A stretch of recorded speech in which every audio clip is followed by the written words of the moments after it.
السلام علیکم خواتین و حضرات، میں ہوں آپ کی میزبان یاسمین آفتاب علی، چینل یاسمین آفتاب علی، پروگرام یاسمین آفتاب علی کے ساتھ۔ آج جو میرا پروگرام ہے وہ تھوڑا سا اس بات پہ فوکس کر رہا ہے کہ عمران صاحب جتنے پاپولر تھے، پاپولر وہ عوام کے ساتھ اب بھی ہیں، اس میں کوئی دو رائے نہیں ہے، لیکن جس قسم کے ہمارے لیڈران تھے، لوگ ایک چینج، ایک صاف ستھری شکل، ایک صاف ستھرا لیڈر چاہتے تھے، اور عمران صاحب کی شکل میں ان کو وہ لیڈر ملا ہے۔ لیکن ہمارے ساتھ پھر ہوا کیا؟ ہم کیوں عمران صاحب کیوں اس نہج پہ بہت جلدی آ گئے جس پہ D G I S P R نے اپنے ایک بہت کچھ عرصے پہلے کے ایک بیان میں، ایک پریس ریلیز میں انہوں نے کہا کہ ہم پہ الزام ڈالا گیا کہ جن لوگوں نے 9 مئی کا واقعہ کیا وہ اسٹیٹ ایکٹرز تھے، وہ ایجنسی سے بلونگ کرتے تھے، اور یہ سب انہوں نے اپنے اوپر خود حملہ کرایا، اور یہ ایک فالس فلیگ تھا۔ انہوں نے جو پروٹیسٹ ہیں عمران خان صاحب جو نومبر کی اور مئی کی، اس کو سیاسی دہشت گردی کا نام دیا۔ ایک وقت تھا خواتین و حضرات جب پہلی دفعہ عمران صاحب حکومت میں آئے تھے اور ان کو کے پی کا پروونس ملا تھا، اس وقت بھی جو تھا وہ اسٹیبلشمنٹ کا ہاتھ ان کے سر پہ تھا۔ جب وہ پی ایم بنے تو اسٹیبلشمنٹ کا ہاتھ بالکل ان کے سر پہ تھا، غالباً ان کے اتنے ووٹس کے نمبرز بنتے نہ ہوں جتنا بنائے گئے۔ اور یہ میں نہیں کہہ رہی، یہ حقائق کہتے ہیں، یہ تمام عقل مند لوگوں کی رائے بھی ہے جو فیکٹس اینڈ فگرز کے اوپر بات کرتے ہیں۔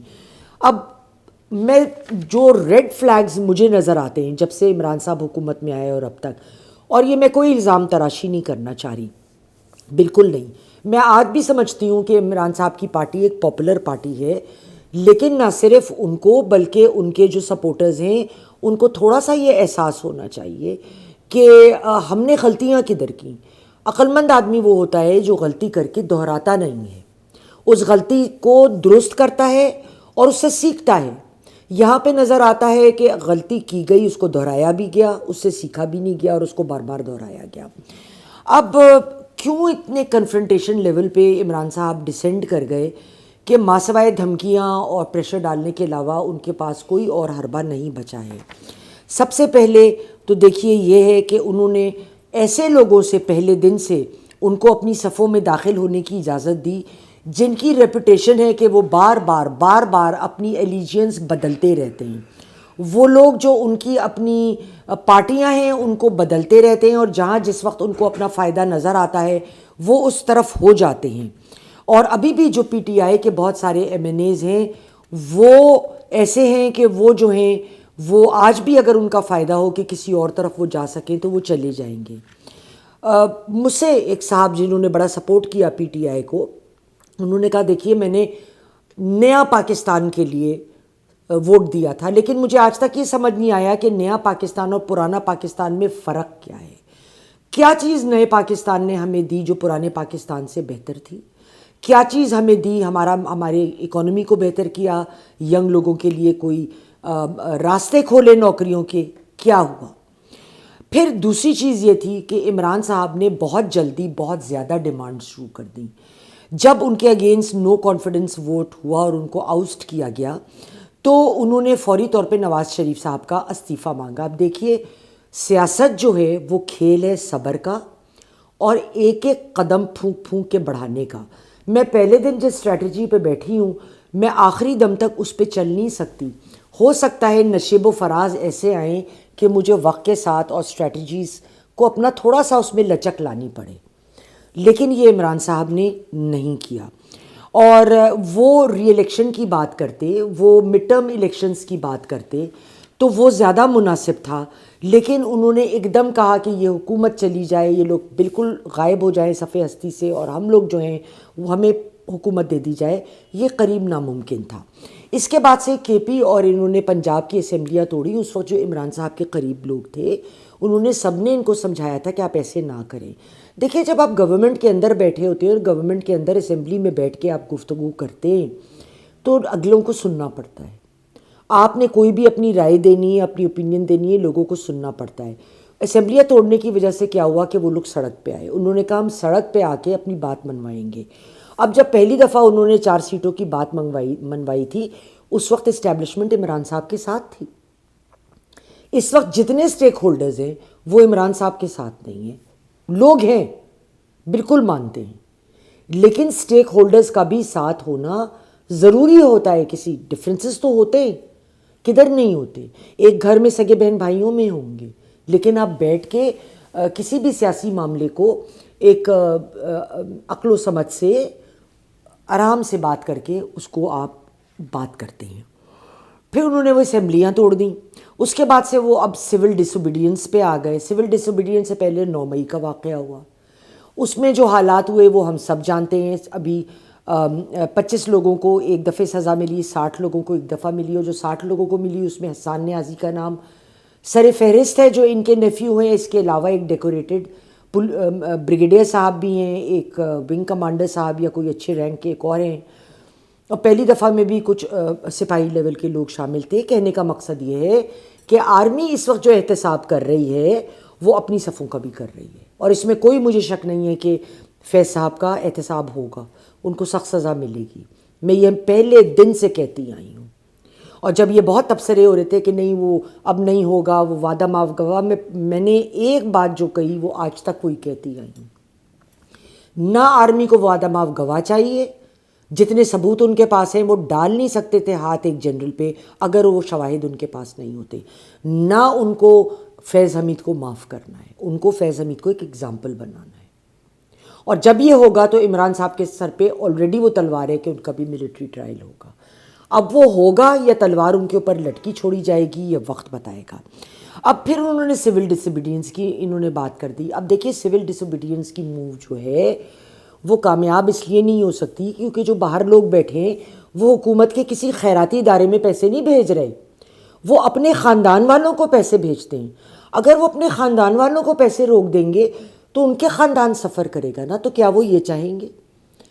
کیا وہ یہ چاہیں گے کہ وہ یہ ضد لگائیں جو انہوں نے امریکہ میں کوشش کر کے دیکھ لی، ہر طرح سے ایڑی چوٹی کا زور لگایا ہے کہ عمران صاحب کو بس جیسے بھی ہو چھڑا لیا جائے، یا ٹرمپ آئیں تو ان کو چھڑا لیا جائے. اگر وہ پالیسیز کی جانب وہ محنت کرتے جیسے انڈین لابی کرتی ہے اور ہماری لابی نہیں کرتی تو وہ ان کے زیادہ فائدے میں ہوتا. کیونکہ امریکہ اپنی جو ان کی نیشنل انٹرسٹ ہے ان کو لے کے چلتا ہے، ان کو کوئی انٹرسٹ نہیں ہے کہ آپ کا انٹرسٹ کیا ہے، ان کو ہونا بھی نہیں چاہیے. خاص کر جب وہ افغانستان سے نکلے ان کو کوئی دلچسپی نہیں رہی ہے آپ کے اندرونی معاملات میں. اس کے بعد انہوں نے بڑے ایک اونچی پوڑی پہ چڑھ کے نا ہائی ہینڈڈ سٹبنس جس کو کہتے ہیں اس کا مظاہرہ کیا کہ پی ٹی آئی کے جو الیکٹڈ میں پارلیمنٹیرین ہیں وہ ریزائن کر دیں. اب دیکھیے جب آپ اس قسم کی باتیں کرتے ہیں نا تو جو لوگ آپ کی صفوں میں ہیں، آپ کے لیے لڑے ہیں، آپ کے ساتھ کھڑے ہوئے ہیں، آپ نے انہیں دشمن کی صفوں میں لا کر کھڑا کر دیا. اب یہ بہت عقل مندی کی بات نہیں ہے. اس کے علاوہ ایک بالکل جس بات کا کوئی نتیجہ ہی نہیں ہے کہ ہمیں حکومت میں لاؤ، بس ہماری ضد مانو.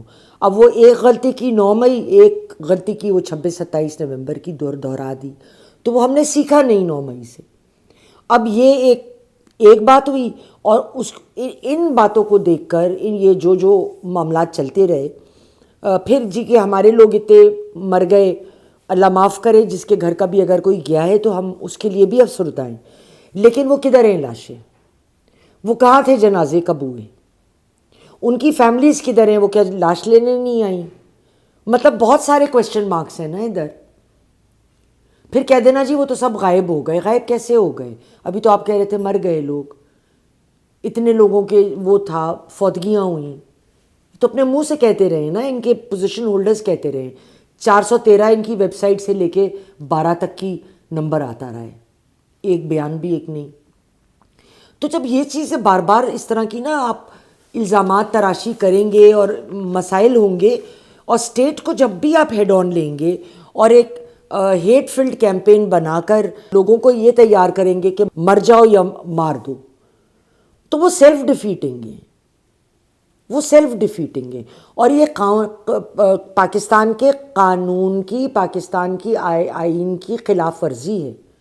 آپ کو یاد ہوگا اکبر بگٹی کو جو شوٹ ڈاؤن کیا گیا تھا مشرف صاحب کے دور میں، انہوں نے بھی جتھے تیار کیے تھے اسٹیٹ کو لڑنے کے لیے، بیکاز دس از ٹریزن. تو ورنہ تو ہم ہر ایک کو اجازت دینا، کل کو ٹی ٹی پی بھی ہم پہ حملہ کر رہا ہے، ہم ان کو کیوں جواب دے رہے ہیں؟ ہمیں نہیں دینا چاہیے نا.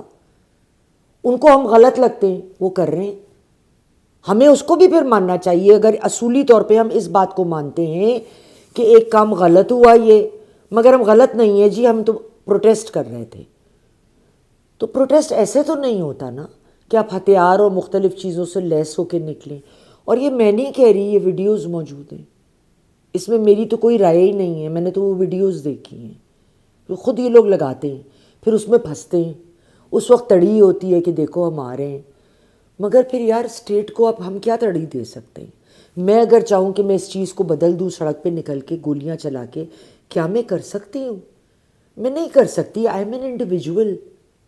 میں 100 لوگ بھی لے آؤں، میں 10,000 20,000 بھی لے آؤں، آئی کین ناٹ.